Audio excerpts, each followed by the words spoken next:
Robin Sawh here with Chris Bosh of the Toronto Raptors. And Chris, prior to the start of the season, there were a lot of high expectations placed upon this team. In your opinion, what has been some of the reasons for the inconsistencies that the team has had? Well, I mean,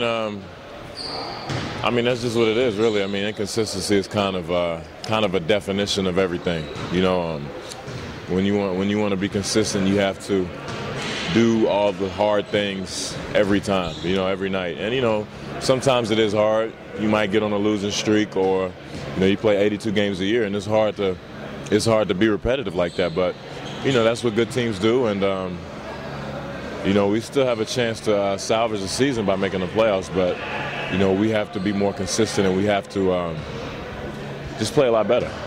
Speaking to that, earlier in the season, the team employed more of an inside-out sort of focus with yourself and, of course, Jermaine O'Neal. Yeah. But now with the trade and the acquisition of Sawh, the team is employing more of a sort of running style. Yeah. In your opinion, is it hard to change the offensive focus, especially at this juncture in the season? Well, no, not really. I mean, it's really, we predicate the offense towards our natural ability.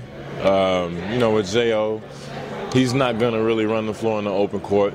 Now that we have Sean, I mean, we have 5 guys who can shoot, 5 guys who can handle the ball, and I mean, everybody's pretty much exchangeable. So, you know, we just get out in the open court and just run and see what happens. Now, once again, Chris, you were elected to the All-Star game, but you didn't play, obviously, due to the knee injury. What were some of the highlights for yourself for the All-Star weekend? Just standing on the bench looking sharp. That was really my whole thing. You know, I had a good time just being there. You know, people kept asking me, was I going to go? But, you know, I'm always saying, you know, hey, they select me to the All-Star, man. This is a dream come true for me. I don't care. They're going to have to tell me not to come. You know, I just wanted to be a part of it. My family always enjoys it, and, you know, I had a lot of fun doing it. Let's join Councillor Dale and I on officially opening this beautiful facility for everybody in the Mississauga Valley Community Center. 1, 2, 3, officially open. Let the celebration begin. The Mississauga Valley Community Center and Library celebrated its 30th anniversary with activities and events for all. This center has served the community in many ways over the past 30 years, and it was time for everyone to reflect on its importance. The Mississauga Valley Community Center has been a pillar in the community for the past 30 years, and with all the new activities and facilities available, there will be many more anniversaries to come. In Mississauga, Robin Sawh, First Local. Hey everybody, yes, it's Robin Sawh, and this is Robin's Court, and today we're looking at the LA Clippers. Now, coming into this season, things look really good for this franchise. They signed Baron Davis to a 6-year deal, so the thought of a pairing between Davis and Elton Brand could be something great, right? Well, there's some problems between Elton Brand's camp and the Clippers organization, and he ends up signing with the Philadelphia 76ers, a big blow, but the Clippers make up for it in a way by stealing Marcus Camby from the Denver Nuggets. Now, during the season, they also acquired Zach Randolph, so everything looks good on paper, but the problem is, between the 3 of these guys, they've missed 55 games this season due to injuries, suspensions, personal reasons, what have you. Kathleen Hicks was at the Streetsville Library Saturday signing copies of her new book, Streetsville From Timothy to Hazel.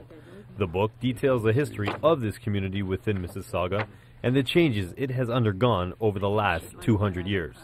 Kathleen Hicks has been writing books for 46 years. In this time, she has been able to teach Mississauga residents about their rich and colorful history, but there will be many more history lessons to come. In Streetsville, Robin Sawh, First Local. Well, 5 games into the season, they went 4-0, and the team decided to send Chauncey Billups to the Denver Nuggets for Allen Iverson. A questionable trade in my opinion, because here you go, trading a team guy in Chauncey for a more of a me-first sort of player in Allen Iverson. And frankly, the numbers show it hasn't worked out. The team went 23-29 with Iverson in the starting lineup. And I mean, you have a me-first player working with a team, it's not going to work out. Well, since he's gone down, this team has gone 5-2. They actually beat Orlando twice and even beat Boston on their home court. So pretty impressive wins in my opinion. Going forwards, I think this team can be pretty good. Can they do some damage in the playoffs? I know that's a big question everyone wants to ask out there. I really think they can. If they draw Orlando in the first round, they took them out last year. They swept the season series this year already. So I think it could be done. But they're still not at the level with the Bostons and the Clevelands. Come the summer, they'll have a lot of cap space, and let Joe Dumars work his magic there. So that's it from me.